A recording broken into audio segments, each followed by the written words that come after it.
Nancy Pelosi will go down in history as the greatest speaker of all time.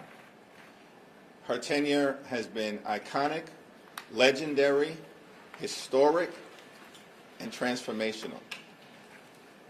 The incredible pieces of legislation that she has moved into law through her brilliance, her wisdom, and her incredible grasp of how to get things done for the American people is too numerous to list right now, but it includes the Affordable Care Act, the American Rescue Plan, the PACT Act to provide health care to our veterans, the CHIPS and Science Act that has brought domestic manufacturing jobs back to the United States of America, and of course, the Inflation Reduction Act, which included the largest investment in combating the climate crisis in the history of the world.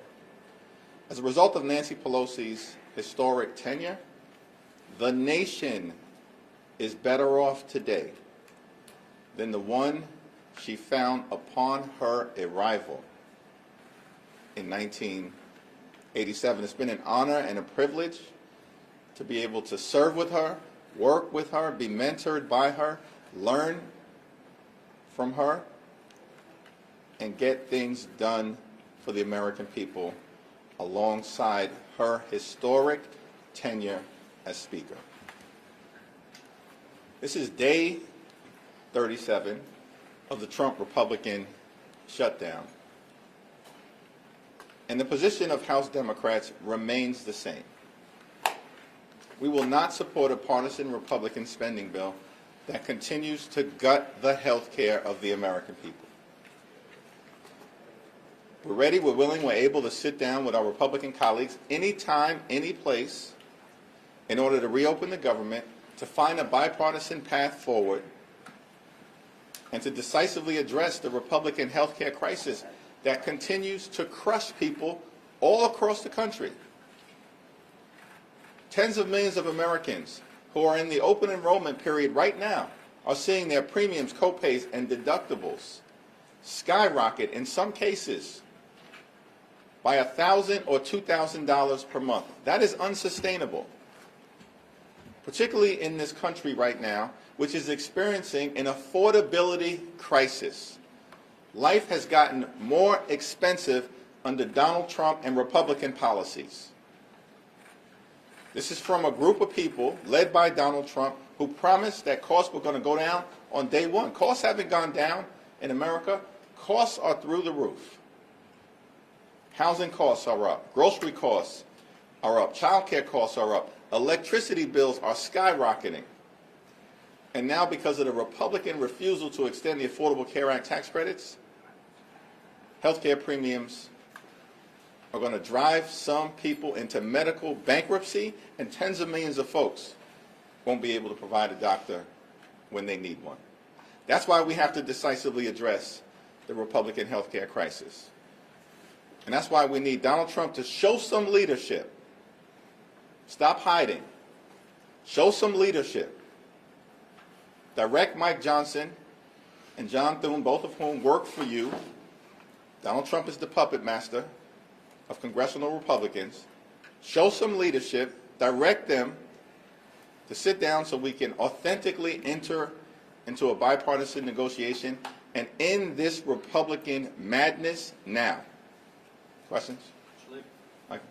Mr. Leader, Leader Sen said this morning that the reason that Democrats won't agree to pass the CR that's on the spending before the Senate right now is because House Democrats are pressuring Senate Democrats to continue to hold out for political reasons. What's your response to the suggestion that it's because of your caucus that Senate Democrats refuse to support the CR that's been voted down for? Under the leadership of Chuck Schumer, Senate Democrats have been brave and courageous in standing up for the health care of the American people. The Republican health care crisis is not a made-up thing. It is devastating people all across this country, in rural America, urban America, working class America, small town America, suburban America, the heartland of America. and in black and brown communities throughout America. It's not a made-up thing, the Republican health care crisis. As Marjorie Taylor Greene continues to acknowledge, it's a real thing. The largest cut to Medicaid in American history. 14 million people or so are going to lose their health insurance because of what Republicans did in their one big ugly bill. Hospitals and nursing homes and community-based health centers are closing as we speak all across America, including in Louisiana. Mike Johnson and Steve Scalise could care less. They're doing in their own constituents. These things are happening because of the Republican health care crisis. This country actually faces the largest cut to Medicare, $536 billion, in American history, unless Congress acts by the end of the year, because of what Republicans did in their one big ugly bill. And now, since Republicans refuse to extend the Affordable Care Act tax credits, tens of millions of Americans are seeing their health insurance premiums skyrocket, making seeing a doctor for themselves, their children, and their families unaffordable. At the same period of time, in these appropriations bills, Republicans are trying to gut the Centers for Disease Control and the National Institute of Health and undermine the ability of everyday Americans to actually receive vaccines. This Republican health care crisis is real. That's why House Democrats are standing up for the American people. It's not a partisan thing. It's a patriotic thing. That's why Senate Democrats are standing up for the American people. Not a partisan thing, a patriotic thing. We have to decisively address the Republican health care crisis. And John Thune is divorced from reality. I mean, it's a clown show over in the Senate. 14, 15 times you bring the same partisan Republican spending bill to the Senate floor, expecting a different result. That's the classic definition of legislative insanity. Doing the same thing over and over and over again, has no ability to actually negotiate in good faith. And this has gone on week after week after week. Mr. Leader, thank you. Good morning. I understand the Democrats' concerns about health care and the arguments that you've made about that, but do you think at some point with the crisis in the aviation industry, cutting off these flights, people concerned about air safety, air traffic controllers not getting paid, do you think that the air question will pivot some of your members and say, we have to open up the government because we're worried about people flying? We want to immediately reopen the government. We want to find a bipartisan path forward to enacting a spending agreement that actually meets the needs of the American people and actually drives down the high cost of living. What about what happened on Tuesday? Do Republicans not understand? They got wiped out all across America because they've made this country too expensive, and they failed to do anything about the affordability crisis. And as Democrats, our position is simple, and we're doing this for everybody. Whether you're a Democrat, a Republican, an independent, we're doing this for everybody. We have to lower the high cost of living in the United States of America. And we have an opportunity to try to do it with respect to health care. But the Republicans refuse to extend the Affordable Care Act tax credits. On the aviation safety issue, we need a full and complete briefing so we can understand from the administration what the current status is, what the impact of administration layoffs have been prior to the Trump Republican shutdown, because the administration has been going after the FAA since the beginning of their time in office, since January 20th. And we need to understand how we got to this moment, separate and apart from the Trump Republican shutdown.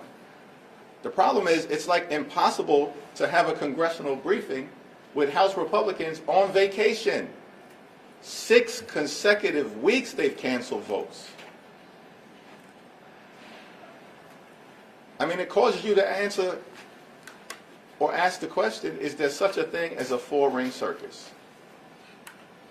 Because it's a circus right now in the House, in the Senate, across the country with Republicans, and certainly at 1600 Pennsylvania Avenue. Mr. Leader, did the former Speaker notify you of her decision to retire, and does her retirement signal a shift in generational leadership for Democrats? Yes to the first question. to the second question, we are all proud to stand on the shoulders of Nancy Pelosi. It's been a great honor for me to be able to serve with legendary members of Congress from the very beginning of my time in office. And that, of course, includes, right at the top of the list, Nancy Pelosi, or John Lewis, or Charlie Rangel, Elijah Cummings, Eddie Bernice Johnson, John Dingell. We can go through the list. These are legendary members of Congress. And, of course, right at the top of that list is Speaker Emerita Nancy Pelosi. Speaker Johnson says he won't even guarantee a vote on the ACA issue. Can you react to that? Well, Mike Johnson has claimed over the last several weeks that Republicans are the party of health care. That's a joke. Why does this guy keep lying to the American people? Week after week after week, it's a new story. Because for several weeks, we were told that Republicans had a health care plan, and that Republicans had planned all along to address the Affordable Care Act issue, and the fact that these tax credits for working class Americans, middle class Americans, and everyday Americans are about to expire. And Republicans can't be bothered. This from a group of people who somehow found $40 billion to bail out their right-wing dictator friend in Argentina. $40 billion to put Argentina first. Not America first. Republicans have put Argentina first. And they can't find a dime to extend the Affordable Care Act tax credits. This is part of the reason why Republicans were rejected all across the country. Pummeled, shellacked, beaten down electorally all throughout America because they have failed to address the affordability crisis. And instead, everything that these Republicans do, including their one big ugly bill, is about providing massive tax breaks to their billionaire donors and subsidize the lifestyles of the rich and shameless. Thank you, Leader Jeffries. With Speaker Emerita Pelosi not seeking re-election, this coincides with Mayor-elect Mamdani in New York City. So as he is on the shoulders of Speaker Emerita Pelosi and looking ahead, how will you work with him to make New York City better? Well, as I've indicated, it's incumbent upon all of us, everybody in New York City, to make sure that the mayor-elect is successful. People who supported him and people who did not support him. There's a time for politics and there's a time to govern. And when the mayor-elect is inaugurated on January 1st, it's a time to govern. Just going off of that question then, how would you advise the mayor-elect to approach the president in how Trump has been threatening to withhold federal funds from New York? I guess how would you advise him to go about handling? Yeah, those private conversations will remain private, but we are not going to let any toxic president, attack the people of the city of New York. Thank you, Mr. Leader. So you're saying that you want a bipartisan deal and that you have to address health care. I just want to clarify with you then. What you want is an ACA subsidy extension to be either in a CR or a legislation that will get a vote and will pass? We're not going to negotiate the specifics in public, but as we've repeatedly said, we have to decisively address the Republican health care crisis, and that begins with dealing with the Affordable Care Act tax credits. To build off of that, would you see, because it seems conversations are continuing over on the Senate side, at least amongst the rank and files, about would you see a standalone ACA vote as a cave, and what is your advice to those rank and file members? What we have repeatedly said as House Democrats is that we will consider anything in good faith that is sent over to us from the Senate in a bipartisan way. But it has to have a path toward decisively addressing the Republican health care crisis, beginning with an extension of the Affordable Care Act tax credits. Thanks.